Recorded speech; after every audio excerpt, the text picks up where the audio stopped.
സമ്പത്ത് കൈകാര്യം ചെയ്യുന്നതുമായിട്ട് ബന്ധപ്പെട്ട ആഴത്തിലുള്ള പഠനങ്ങളിലൂടെ വിചിന്തന പരമ്പരകളിലൂടെയാണ് നമ്മൾ കടന്നു പോയിക്കൊണ്ടിരിക്കുന്നത്. പുതിയൊരു എപ്പിസോഡിലേക്ക് ഏവർക്കും സ്വാഗതം. ലോകചരിത്രം എന്നും പലായനങ്ങളുടേതാണ്. മനുഷ്യനെന്നും പുതിയ പുതിയ ജീവിത സാഹചര്യങ്ങൾക്ക് വേണ്ടി യാത്ര ചെയ്യുന്നതിൻ്റെ ചരിത്രം ലോകത്തിലെങ്കും നമുക്ക് കണ്ടുമുട്ടാൻ സാധിക്കും. നമ്മളിപ്പോൾ കേരളത്തിൻ്റെയൊക്കെ കഥ എടുത്ത് നോക്കുകയാണെങ്കിൽ ഒരു കാലഘട്ടത്തിൽ മധ്യ തിരുവിതാംകൂറിൽ നിന്ന് മലബാറിലേക്ക് കുടിയേറിപ്പോയവർ പലായനം. പിന്നീടൊരു കാലഘട്ടം വന്നപ്പോൾ ഗൾഫ് രാജ്യങ്ങളിലേക്ക് മൈഗ്രേഷൻ വന്നു. ഇപ്പോൾ വികസിത രാജ്യങ്ങളിലേക്ക്, പ്രത്യേകിച്ച് US, UK, ഓസ്ട്രേലിയ തുടങ്ങിയ രാജ്യങ്ങളിലേക്ക് ഗൾഫിൽ നിന്നും പലായനങ്ങൾ നടക്കുന്നു. ലോകചരിത്രം എന്നും ഇങ്ങനെ മനുഷ്യൻ്റെ സഞ്ചാരവുമായിട്ട് ബന്ധപ്പെട്ടതാണ്. ജീവിതത്തിൻ്റെ വളർച്ചയ്ക്ക്, ഒരുപക്ഷെ തൊഴിലിൻ്റെ പുരോഗതിക്ക്, മെച്ചപ്പെട്ട ജീവിത സൗകര്യങ്ങൾ സ്വന്തമാക്കാൻ മനുഷ്യൻ എന്നും ഒരു സ്ഥലത്ത് നിന്ന് മറ്റൊരു സ്ഥലത്തേക്ക് യാത്ര ചെയ്യാറുണ്ട്. അതിൽ പുതുമയില്ല, അതിൽ വ്യത്യസ്തതകൾ മാത്രമാണുള്ളത്.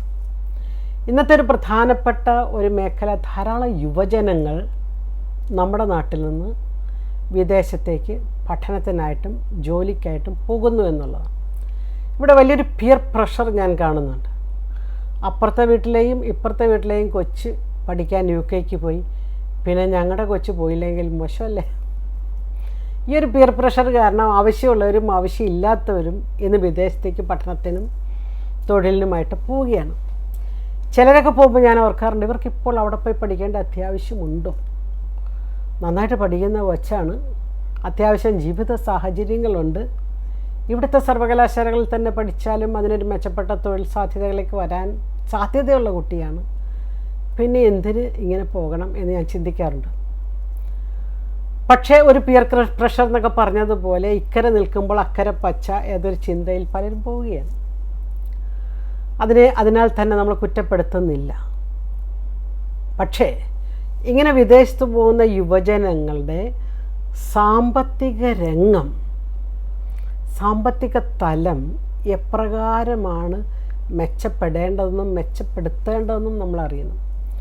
കാരണം പലരും പോയി അഡ്മിഷൻ എടുക്കുന്ന സർവകലാശാലകളൊന്നും വളരെ അംഗീകൃതമായ സർവകലാശാലകളോ വളരെ മേന്മയുള്ള ഡിഗ്രി സർട്ടിഫിക്കറ്റുകളോ അല്ല ലഭിക്കുന്നത്.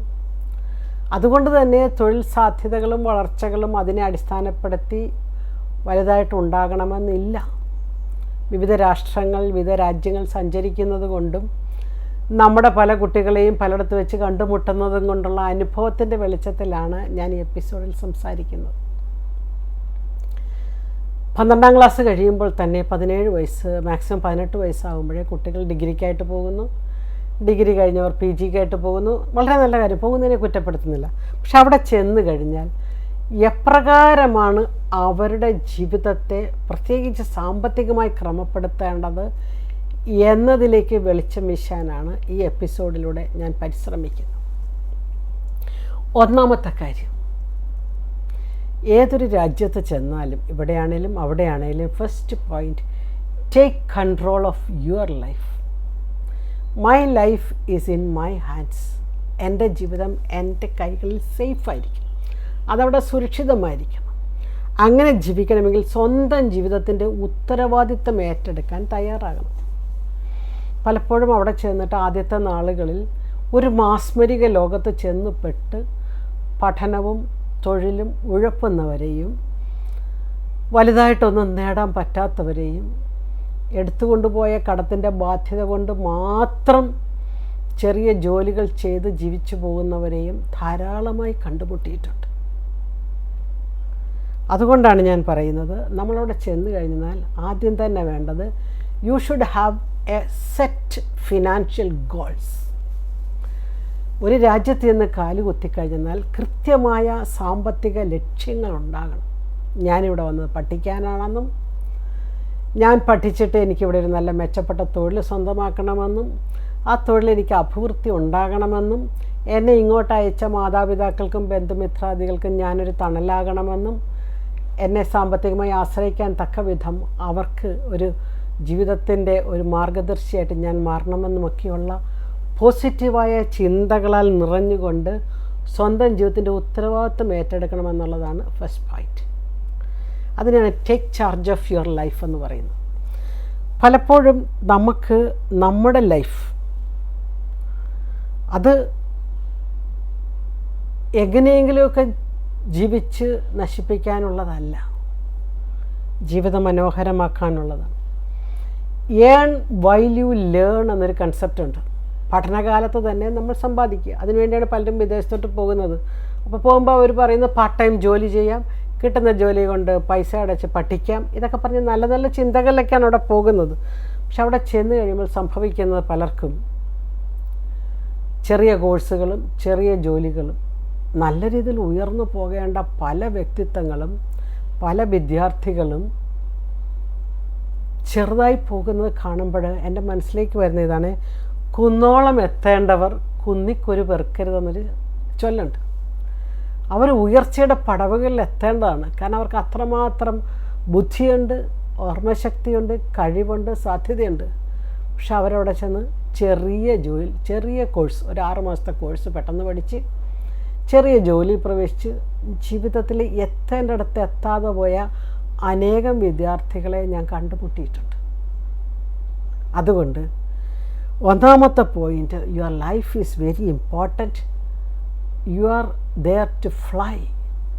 ഉയർന്നു പറക്കേണ്ടവരാണ്. ഉയർന്നു പറക്കേണ്ട പലരും നിസ്സാരമായി ജോലി പ്രവേശിക്കുമ്പോൾ എന്താ സംഭവിക്കണമെന്നറിയാമോ? അവരുടെ 30കളിൽ 40കളിൽ നിരാശയിലാവും. ചിലരൊക്കെ പല രീതിയിൽ രക്ഷപ്പെട്ടേക്കാം. There are exceptional cases. ചില ബിസിനസ് ചെയ്തിട്ടോ ഒക്കെ രക്ഷപ്പെട്ടേക്കാം. നമ്മളവിടെ പോയി പെട്രോൾ പമ്പിലും റെസ്റ്റോറൻറ്റുകളിലും ഒക്കെ ജോലി ചെയ്ത് പഠിക്കേണ്ട പ്രായത്തിൽ പഠിക്കാതെ കുന്നിക്കുരു പെറുക്കുക എന്ന് പറഞ്ഞാൽ അതാണ് കേട്ടോ. ചെറിയ ജോലിയിൽ നിന്നുകൊണ്ട് ഉയരേണ്ട തലങ്ങളിലേക്ക് എത്താതെ പെട്ടുപോകുന്നു. അപ്പോൾ ഒന്നാമത്തെ പോയിൻ്റ് ഇതാണ്, സ്വന്തം ജീവിതത്തിൻ്റെ ഉത്തരവാദിത്തം ഏറ്റെടുക്കുക. എൻ്റെ ജീവിതത്തിൻ്റെ ഉത്തരവാദിത്തം, അതിനെനിക്ക് വ്യക്തമായ ഫിനാൻഷ്യൽ ഗോൾസ് ഉണ്ടാകണം, നല്ല സാമ്പത്തിക ലക്ഷ്യങ്ങൾ ഉണ്ടാവുക എന്നുള്ളതാണ്. രണ്ടാമത്തെ point, make action to reach your goals. ഞാനൊരു ടീച്ചറായതുകൊണ്ടും ഒരു സാമ്പത്തിക ശാസ്ത്ര അധ്യാപിക ആയതുകൊണ്ടുമാണ് ഞാൻ ഈ 1, 2, 3, 4 ഇട്ടൊരു ടീച്ചിങ് സ്റ്റൈലിൽ സംസാരിക്കുന്നത്. സാമ്പത്തിക ശാസ്ത്ര അധ്യാപിക ആയതുകൊണ്ട് തന്നെ അനേകം ജീവിതങ്ങളിൽ ബേസിക് സാമ്പത്തിക ശാസ്ത്രം പറഞ്ഞു കൊടുക്കണമെന്നുള്ള ചിന്തയിൽ നിന്നാണ് നമ്മുടെ ഓരോ എപ്പിസോഡുകളും വിടരുന്നത്. ഏതാണ്ട് 30 വർഷത്തെ വിവിധ കലാലയങ്ങളിൽ സാമ്പത്തിക ശാസ്ത്രം പഠിപ്പിച്ചും സാമ്പത്തിക ഗവേഷക ഗൈഡായും സാമ്പത്തിക ശാസ്ത്ര ഗ്രന്ഥങ്ങൾ എഴുതിയും സാമ്പത്തിക കൗൺസിലിംഗ് നൽകിയുമുള്ള എൻ്റെ അനുഭവ സമ്പത്തിൽ നിന്നാണ് സംസാരിക്കുന്നത്. ഈ രണ്ടാമത്തെ പോയിന്റ് ഞാൻ പറയുന്നത്, make action to reach your goals എന്ന് പറഞ്ഞാൽ അർത്ഥം ഫീസിന് വേണ്ടി എടുക്കുന്ന പൈസ ഫീസിനായിട്ട് തന്നെ ഉപയോഗിക്കുക. ഇപ്പോൾ ഇവിടെ നിന്ന് ലോൺ എടുത്തിട്ടായിരിക്കും പലരും വിദേശത്തോട്ട് പോയത്. 12 ലക്ഷവും 15 ലക്ഷവും 30 ലക്ഷം 6 ലക്ഷം മുതൽ അങ്ങോട്ട് ലോൺ എടുത്തവരെയാണ് എനിക്കറിയാവുന്നത്. ഹംഗറി പോലുള്ള രാജ്യങ്ങളിൽ പോകാനാണ് ഈ 6 ലക്ഷം എടുക്കുന്നത്. മറ്റു പല രാജ്യങ്ങളിലേക്ക് വരുമ്പോൾ അത് 10 ലക്ഷം 12 ലക്ഷം 15 ലക്ഷം 30 ലക്ഷം വരെയൊക്കെ ലോൺ എടുത്താണ് പലരും പോയിരിക്കുന്നത്. ഈ ലോൺ എടുത്തു കൊണ്ടുപോയ തുക നമ്മുടെ ഫീസ് അടയ്ക്കാനുള്ളതാണെന്നുള്ള ചിന്തയാണ് വേണ്ടത്. ഫ്രണ്ട്സൊക്കെ നല്ലതാണ്, friendship is very good. Friends value ആണ്, നമ്മുടെ ജീവിതത്തിന് വാല്യൂ തരുന്നവരാണ്, മൂല്യം തരുന്നവരാണ്. പക്ഷെ പലപ്പോഴും ഫ്രണ്ട്സ് ഒന്നിച്ചു കൂടി ഫീസ് അടയ്ക്കേണ്ട തുകയെല്ലാം മറിച്ച് കമ്പനി കൂടി ഫുഡ് കഴിച്ച് പിന്നെ മറ്റ് പല പല രസങ്ങളിലേക്ക് ഡ്രഗ്സായോ മറ്റ് പലതിലേക്ക് ഡ്രിങ്ക്സായോ ഒക്കെ പോയി പലപ്പോഴും കാശ് വേണ്ടാത്ത സമയത്ത് ഉപയോഗിച്ചതിന് ശേഷം കൃത്യസമയത്ത് ഫീസ് അടയ്ക്കാഞ്ഞത് കൊണ്ട് മാത്രം അഡ്മിഷൻ നഷ്ടപ്പെട്ട് പരീക്ഷ എഴുതാൻ പറ്റാതെ പോയ അനേകം പേരെ ഞാൻ കണ്ടിട്ടുണ്ട് വിദേശത്ത്. പരീക്ഷ എഴുതാൻ പറ്റിയില്ല, കാരണം ഫീസ് അടച്ചില്ല. നിയമങ്ങൾ കർക്കശമാണ്. അപ്പോൾ പരീക്ഷ എഴുതാനുള്ള ഫീസ് കിട്ടിയത് എന്ത് ചെയ്തു? ഫീസൊക്കെ തീർന്നു മിസ്സേ. എങ്ങനെ തീർന്നു? അത് കൂട്ടുകാരൊക്കെ കൂടി ഞങ്ങളിങ്ങനെ അടിച്ചു പൊളിച്ച് ജീവിച്ച് തീർന്നു. അപ്പോൾ നമ്മൾക്ക് ഒരു ഗോൾ സെറ്റിംഗ് ഉണ്ടെങ്കിൽ, ലക്ഷ്യമുണ്ടെങ്കിൽ അതിലേക്ക് റീച്ച് ചെയ്യാനുള്ള മാർഗങ്ങളാണ്. പലപ്പോഴും സുഹൃത്തുക്കളോടൊക്കെ നോ പറയേണ്ടടുത്ത് നോ പറയാത്തത് കൊണ്ടാണ് പല പ്രശ്നങ്ങൾ. വേണ്ട എന്ന് പറയാൻ സാധിക്കുന്നിടത്ത്, കാരണം വിദേശത്തേക്ക് നമ്മളെ കയറ്റി അയക്കുമ്പോൾ നമ്മുടെ മാതാപിതാക്കൾ വളരെ പ്രതീക്ഷയോടുകൂടിയാണ് നാട്ടിലിരിക്കുന്നു. So say no to certain people, say no to certain friendships. എന്നാൽ മാത്രമേ സാമ്പത്തിക ലക്ഷ്യങ്ങളിലേക്ക് നമുക്ക് എത്താൻ പറ്റുകയുള്ളൂ. മൂന്നാമത്തെ കാര്യം, don't make anyone to control your finances. നിങ്ങളുടെ സാമ്പത്തിക മേഖലയെ മറ്റുള്ളവരാൽ നിയന്ത്രിക്കപ്പെടാൻ ഒരിക്കലും അനുവദിക്കാതിരിക്കുക. കാരണം നിങ്ങൾക്ക് സാമ്പത്തിക ലക്ഷ്യങ്ങളുണ്ടെങ്കിൽ ആ ലക്ഷ്യങ്ങളിലെത്താൻ നിങ്ങൾ വളരെയധികം പരിശ്രമിക്കുന്നവരാണെങ്കിൽ മറ്റുള്ളവരാൽ നിയന്ത്രിക്കപ്പെട്ട് സാമ്പത്തികം പല വഴിക്ക് പോയാൽ, ഡെബിറ്റ് കാർഡുകൾ, ക്രെഡിറ്റ് കാർഡുകളൊക്കെ നമുക്ക് അനുഗ്രഹമായിട്ട് വന്നിട്ടുള്ള സാധനങ്ങളാണ്. പ്ലാസ്റ്റിക് മണി എന്ന് പറയും, ഡിജിറ്റൽ മണി എന്നൊക്കെ നമ്മൾ പറയും. ഈ ഡിജിറ്റൽ മണിയും ഡിജിറ്റൽ കറൻസിയൊക്കെ നമ്മുടെ സാമ്പത്തിക ട്രാൻസാക്ഷൻസ് സ്മൂത്താക്കാൻ വേണ്ടിയുള്ള കണ്ടുപിടുത്തങ്ങളാണ്. അല്ലാണ്ട് അത് ദുരുപയോഗിച്ച് നമ്മുടെ ഉള്ള സാമ്പത്തികം കൂടി പോകാതിരിക്കുക. ചില വിദ്യാർത്ഥികൾ മറ്റു വിദ്യാർത്ഥികളുടെ കയ്യിലുള്ള കാശിനെ അടിച്ചു മാറ്റാൻ അമിതമായ കഴിവുള്ളവരാണ്. ചിലരെന്ന് ഇരയാകുന്നത് ഞാൻ കണ്ടിട്ടുണ്ട്. മറ്റുള്ളവരുടെ വീട്ടിൽ നിന്ന് അയച്ച പൈസ കൊണ്ട് അല്ലെങ്കിൽ മറ്റുള്ളവരുടെ ക്രെഡിറ്റ് കാർഡ് ഉപയോഗിച്ച് അവനവനാവശ്യമായ കാര്യങ്ങളെല്ലാം സ്വന്തമാക്കുന്ന പ്രവണതയുള്ള ധാരാളം വിദ്യാർത്ഥികളെ ഞാൻ കണ്ടുമുട്ടിയിട്ടുണ്ട്. നമ്മൾ ചെയ്തുകൊണ്ടിരിക്കുന്ന എപ്പിസോഡ് വിദേശത്ത് പോയ, പഠിക്കാൻ പോയ, തൊഴിലിന് പോയ ചെറുപ്പക്കാർക്ക് വേണ്ട നിർദ്ദേശങ്ങളാണ്. So don't allow anybody to control your finances. നിങ്ങളുടെ ക്രെഡിറ്റ് കാർഡും നിങ്ങളുടെ ഡെബിറ്റ് കാർഡും മറ്റൊരാൾ ഉപയോഗിച്ച് കഴിഞ്ഞാൽ, ആ വ്യക്തി എന്തെങ്കിലും മുങ്ങിയാൽ നിങ്ങൾ ആ രാജ്യത്ത് എന്തു ചെയ്യും? എത്ര കാലം പണിയെടുത്താൽ കടം വീട്ടാൻ പറ്റും? അങ്ങനെ ചതിക്കപ്പെട്ട അനേകരുടെ ഫിനാൻഷ്യൽ കൗൺസിലിംഗ് ഞാൻ കേട്ടിട്ടുണ്ട്. ഞാൻ പലപ്പോഴും ചില വിദേശ രാജ്യങ്ങളിൽ വേറെ ക്ലാസ്സുകളൊക്കെ എടുക്കാനായിരിക്കും പോകുന്നത്. ക്ലാസ്സിന് ശേഷം എന്നെ കാണാൻ വരുന്നവർക്കെല്ലാം എന്നോട് പറയാനുള്ളത് സാമ്പത്തിക രംഗത്ത് അവർക്കുണ്ടായ തിരിച്ചടികളുടെ കഥനകഥകളാണ്. ഇനി എത്ര വർഷം ഞാൻ ഈ രാജ്യത്ത് നിന്നാൽ ഈ കടം വീട്ടാൻ പറ്റും മിസ്സേ എന്നാണ് എന്നോടുള്ള ചോദ്യം. ഞാനായിട്ട് വരുത്തി വെച്ച കടമല്ല, മറ്റുള്ളവരാൽ ഞാൻ ചൂഷണം ചെയ്യപ്പെട്ടത് മൂലമുണ്ടായ കടമാണ്. അതുകൊണ്ട് തന്നെ 5ഉം 6ഉം വർഷമായിട്ട് നാട്ടിലോട്ട് വരാത്തവരെയും ഒരിക്കലും ഇനി നാട്ടിൽ പോകുന്നില്ല എന്ന് തീരുമാനമെടുത്തവരെയും ഒക്കെ ഞാൻ കണ്ടുമുട്ടിയിട്ടുണ്ട്. അതും സാമ്പത്തിക കാരണങ്ങളാലാണെന്നുള്ളതാണ് എന്നെ വിഷമിപ്പിക്കുന്നത്. ഒരു സാമ്പത്തിക ശാസ്ത്ര അധ്യാപിക എന്ന നിലയിൽ മനുഷ്യൻ്റെ സാമ്പത്തിക പ്രശ്നങ്ങളും ജീവിതത്തിൽ നിന്നുള്ള ഒളിച്ചോട്ടവും ആ വ്യക്തിയും കുടുംബം ഒളിച്ചോടുന്നതും പലപ്പോഴും അസ്വസ്ഥമാക്കുന്നുണ്ട്. അതുകൊണ്ട് മൂന്നാമത്തെ ഞാൻ പോയിൻ്റായിട്ട് പറയുന്നത്, നിങ്ങളുടെ ക്രെഡിറ്റ് കാർഡ്, നിങ്ങളുടെ ഡെബിറ്റ് കാർഡ് വേറൊരാൾക്കും ഉപയോഗിക്കാൻ കൊടുക്കരുത്. നമുക്കാരോട് സ്നേഹമില്ലെന്നും അല്ലെങ്കിൽ ആരെയും നമുക്ക് വേണ്ട എന്നും അല്ല ഞാൻ പറഞ്ഞു വരുന്നത്. സാമ്പത്തിക ട്രാപ്പുകളിൽ, ചൂഷണത്തിൽ നിങ്ങൾ പെട്ടുപോകാതിരിക്കാൻ. ഇനി നമ്മുടെ ഒരു സുഹൃത്തിനോ ബന്ധുവിനോ ഒരു അത്യാവശ്യം വന്ന് നമ്മുടെ കാർഡ് ഉപയോഗിച്ച് അവരെ സഹായിക്കുന്നതിൽ തെറ്റില്ല. സഹായിക്കേണ്ടെന്ന് ഞാൻ പറയുന്നില്ല. കാരണം പണം ഷെയർ ചെയ്യാനുള്ളതാണ്, സമ്പത്ത് പങ്കുവെക്കാനുള്ളതാണ്. പക്ഷേ ചതിക്കുഴികളെക്കുറിച്ചാണ് ഞാൻ പറയുന്നത്. ചില വ്യക്തികൾ ഞാൻ പറഞ്ഞതുപോലെ മറ്റുള്ളവരുടെ ഇതുപോലുള്ള സാധ്യതകൾ ഉപയോഗിച്ച് അവരെ ട്രാപ്പിലാക്കിയിട്ട് മുങ്ങിക്കളയുന്നവരാണ്. നമ്മുടെ പല മലയാളി വിദ്യാർത്ഥികളും പഠനം ഉപേക്ഷിച്ചു.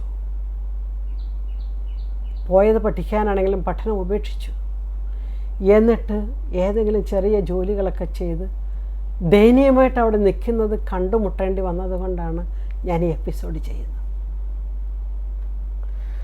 അതുകൊണ്ട് നമ്മുടെ ജീവിതത്തിൻ്റെ, പ്രത്യേകിച്ച് സാമ്പത്തിക മേഖലയുടെ കൺട്രോൾ നമ്മുടെ കയ്യിലാണ്. നാലാമത്തെ പോയിന്റ്, നിങ്ങളിവിടെ നിന്ന് എഡ്യൂക്കേഷൻ ലോൺ എടുത്തിട്ടാണ് പോയെന്ന് വിചാരിക്കുക. സപ്പോസ് നല്ലൊരു ശതമാനം, 90% ആൾക്കാരും വിദ്യാഭ്യാസ ലോൺ എടുത്തിട്ട് അപ്പുറത്തോട്ട് പോകുന്നു. കാരണം പെട്ടെന്ന് ലക്ഷങ്ങൾ കയ്യിലില്ലല്ലോ. ബാങ്കുകളാണെങ്കിൽ ഉദാരമായി നൽകാൻ തയ്യാറുമാണ്. പലിശ വളരെ വലുതാണെന്ന് മാത്രം. 13-14% പലിശ മേടിച്ച് പലിശ കൊടുത്ത് ലോൺ എടുത്ത് അക്കരെ ചെന്നിട്ട് ഈ ലോൺ തിരിച്ചടയ്ക്കേണ്ടത് എൻ്റെ ബാധ്യതയാണെന്നുള്ളൊരു വലിയ വിചാരത്തിൽ ജീവിക്കാൻ പഠിക്കണം. ഇല്ലെങ്കിൽ വീട്ടിലെ കുടുംബാംഗങ്ങൾക്ക് അവരുടെ കിടപ്പാട് നഷ്ടപ്പെടുന്നു. ആ ഒരു ചിന്ത, students loan or education loan is always an obligation, ഒരു ബാധ്യതയാണ്. അതുകൊണ്ട് തന്നെ ജീവിതത്തിൻ്റെ ചിലവുകൾ ചുരുക്കാനും എഡ്യൂക്കേഷൻ ലോൺ എടുത്തത് എഡ്യൂക്കേഷൻ ലോണിനും തന്നെ ഉപയോഗിക്കാനും എത്രയും പെട്ടെന്ന് പഠനം പൂർത്തിയാക്കാനും ജോലി കിട്ടിക്കഴിഞ്ഞാൽ അപ്പോൾ തന്നെ എഡ്യൂക്കേഷൻ ലോൺ അടച്ചു തീർക്കാനുമുള്ള ബാധ്യത നമുക്കുണ്ടെന്നുള്ളൊരു വിചാരം അവിടെ ചെന്ന് കഴിഞ്ഞാൽ നമ്മളെ ഭരിക്കണം.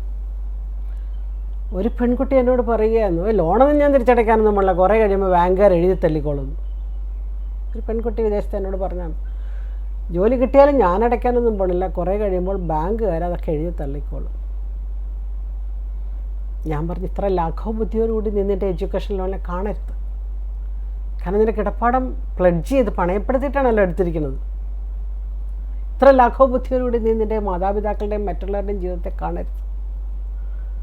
ചില പർട്ടിക്കുലർ കേസുകളിൽ ബാങ്കുകൾ ആർക്കെങ്കിലും അങ്ങനെയൊക്കെ ചെയ്തിട്ടുണ്ടെന്ന് വെച്ചുകൊണ്ട് ഇതിനെ നീ ജനറലൈസ് ചെയ്യരുത്. അതുകൊണ്ട് എന്തെങ്കിലും ശരിയാകും.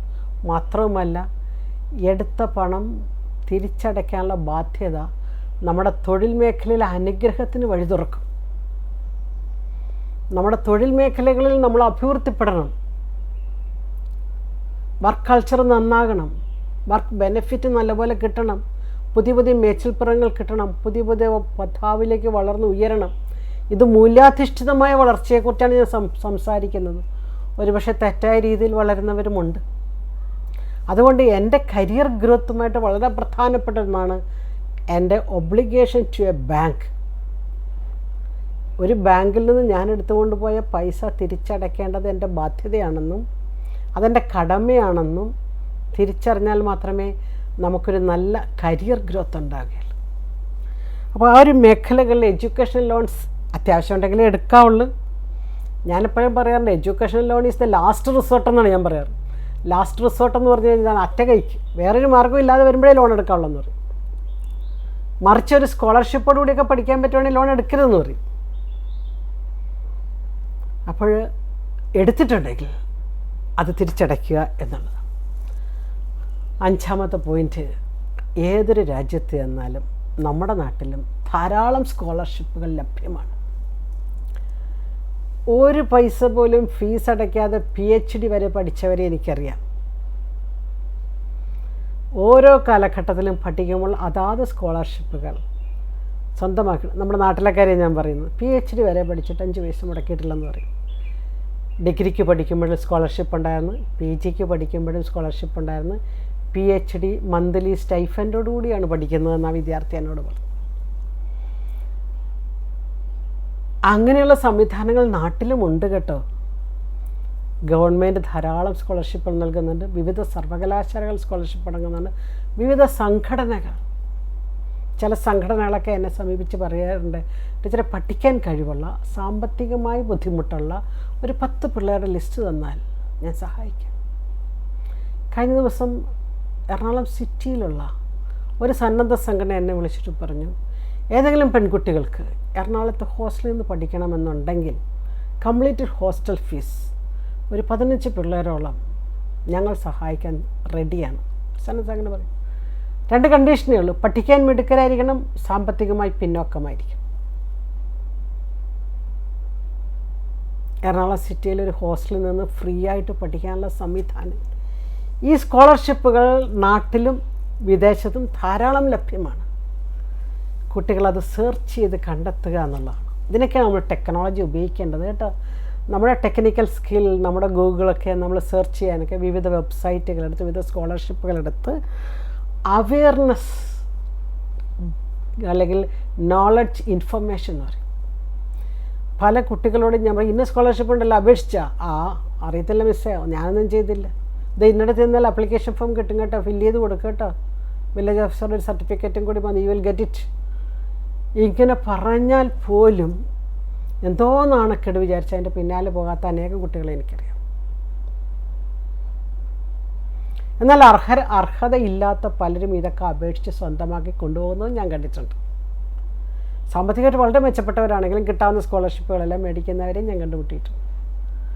അതുകൊണ്ട് വിദേശത്ത് നിങ്ങൾ ചെന്ന് കഴിഞ്ഞാൽ നിങ്ങളുടെ സർവകലാശാലകൾ നൽകുന്ന സ്കോളർഷിപ്പിൻ്റെ എല്ലാ സാധ്യതകളും, ചിലപ്പോൾ ഫീസായിരിക്കും കിട്ടുന്നത്, ചിലപ്പോൾ മെസ്സ് നിങ്ങളുടെ ഭക്ഷണമായിരിക്കാം, ചിലപ്പോൾ നിങ്ങളുടെ താമസമായിരിക്കാം, ചിലപ്പോൾ നിങ്ങളുടെ ഉപരിപഠനങ്ങൾക്കുള്ള സ്കോളർഷിപ്പായിരിക്കാം.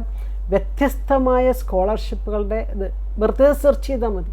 scholarship.com എന്ന് സെർച്ച് ചെയ്താൽ തന്നെ ഇന്ത്യയിൽ നിന്ന് കിട്ടുന്ന എല്ലാ സ്കോളർഷിപ്പുകളെ കുറിച്ചുള്ള അവയർനെസ് കിട്ടും. ഗവൺമെൻറ് സ്കോളർഷിപ്സ് എന്ന് അടിച്ചു കഴിഞ്ഞാൽ കിട്ടും. വിദേശത്തും ഇതുപോലെ തന്നെ ലഭ്യമാണ്. അതുകൊണ്ട് നിങ്ങൾ ടെക്നോളജി ഉപയോഗിക്കുന്നതിനും ധാരാളം സമയം മൊബൈലിൽ ചിലവഴിക്കുന്നവരും ഗൂഗിളിൽ സ്പെൻഡ് ചെയ്യുന്നവരും ഒക്കെ ആണെങ്കിലും ഈ വക മേഖലകളിലേക്കാണ് നിങ്ങളുടെ ശ്രദ്ധ പോകേണ്ടത്, അല്ലാണ്ട് മറ്റ് പൈങ്കിളി കാര്യങ്ങൾക്ക് മാത്രമല്ല എന്ന് ഞാൻ പറയാം. അതുകൊണ്ട് തന്നെ നിങ്ങളുടെ സ്കോളർഷിപ്പിൻ്റെ തലങ്ങൾ നിങ്ങൾ പ്രധാനപ്പെട്ട. മറ്റൊരു തലം ഫിനാൻഷ്യൽ കൺസൾട്ടൻസിയാണ്. യൂണിവേഴ്സിറ്റികളിൽ തന്നെ ഫിനാൻഷ്യൽ കൺസൾട്ടൻസ് ഉണ്ട്. നിങ്ങൾ അവരുടെ അടുക്ക ചെല്ലുക, നിങ്ങളുടെ യൂണിവേഴ്സിറ്റിയിൽ ഫിനാൻഷ്യൽ കൺസൾട്ടൻ്റെ അടുക്ക ചെല്ലുക, നിങ്ങളുടെ സാമ്പത്തിക അവസ്ഥ പറയുക, ഏത് രീതിയിൽ എനിക്ക് മുന്നോട്ട് പോകാൻ പറ്റും. ഫിനാൻഷ്യൽ കൺസൾട്ടൻസ് എപ്പോഴും നിങ്ങളെ ഏത് രീതിയിൽ നിങ്ങളുടെ സാമ്പത്തിക മേഖലകളെ മെച്ചപ്പെടുത്താൻ പറ്റും എന്ന് സഹായിക്കാനുള്ളവരാണ്. ഫൈനലി ഏഴാമതൊരു കാര്യം ഞാൻ പറയാൻ ആഗ്രഹിക്കുന്നത്, എപ്പോഴും നല്ലൊരു CV തയ്യാറാക്കി വയ്ക്കുക. What is CV? Curriculum with, simple ഭാഷ പറഞ്ഞാൽ ബയോഡാറ്റ. നിങ്ങളുടെ കയ്യിൽ എപ്പോൾ ചോദിച്ചാലും എടുക്കാൻ പറ്റിയ വിധത്തിൽ നല്ലൊരു ബയോഡാറ്റ നിങ്ങൾ തയ്യാറാക്കി വയ്ക്കുക. ഏത് രാജ്യത്താണെങ്കിലും സാഹചര്യം അനുസരിച്ച് ചിലപ്പോൾ ചില കമ്പനികളുടെ പ്രത്യേക നീഡുകൾക്കനുസരിച്ച് ചിലപ്പോൾ ഒന്ന് അതിനെ അപ്ഡേറ്റ് ചെയ്യേണ്ടി വന്നേക്കാം. പക്ഷേ റെഡി ആയിട്ടുള്ളൊരു ബയോഡാറ്റ. പലപ്പോഴും കുട്ടികളോട് ഒരു ബയോഡാറ്റ തരുമോ, ചിലരൊക്കെ എന്നോട് ജോലിക്കാരി പറഞ്ഞാൽ ഒരു CV ഒന്ന് അയക്കുമെന്ന് ചോദിക്കും.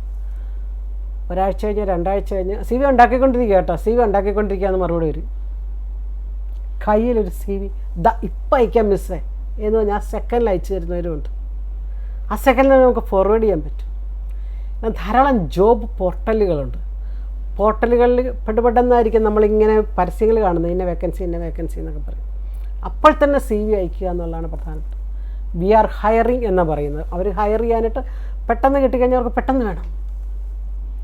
അപ്പോൾ കയ്യിൽ എപ്പോഴും നിങ്ങളുടെ കയ്യിൽ ഇതുണ്ടാകും, ഒരു CV പ്രിപ്പയർ ചെയ്തിട്ടുണ്ടാകും. നമ്മുടെ ഈ എപ്പിസോഡ് വൈൻഡപ്പ് ചെയ്യുമ്പോഴത്തേക്ക് ഞാൻ പറയുന്നത്, കരിയർ ഗ്രോത്ത് നിങ്ങളുടെ ടാർഗറ്റ് ആകട്ടെ. നിങ്ങൾ ഏത് രാജ്യത്താകട്ടെ, UK, USA, ഓസ്ട്രേലിയ, സിംഗപ്പൂരോ, ഗൾഫോ, ഇന്ത്യയോ, പ്രിയപ്പെട്ട യുവജനങ്ങളെ, കരിയർ ഗ്രോത്ത് നിങ്ങളുടെ ടാർഗറ്റായിരിക്കും. നമ്മുടെ തൊഴിലിൽ നമ്മളെപ്പോഴും മെച്ചപ്പെടാനും വളരാനും ഉള്ളവരാണ്. അത് ടാർഗറ്റ് ആകണമെന്നുള്ള ചില കണ്ടീഷൻസാണ് ഞാൻ പറഞ്ഞത്. Take control of your life, make action to reach your goals, don't make anyone to control your finances. Education loans അത്യാവശ്യമെങ്കിൽ മാത്രം എടുക്കുക. സ്കോളർഷിപ്പുകളെക്കുറിച്ചുള്ള അവബോധമുണ്ടാകട്ടെ. ഫിനാൻഷ്യൽ കൺസൾട്ടൻസിയെ സമീപിക്കുക. നല്ലൊരു CV ഏത് സമയം തയ്യാറാക്കി വയ്ക്കുക. ലക്ഷ്യം കരിയർ ഗ്രോത്ത് ആകട്ടെ. നന്ദി, നമസ്കാരം.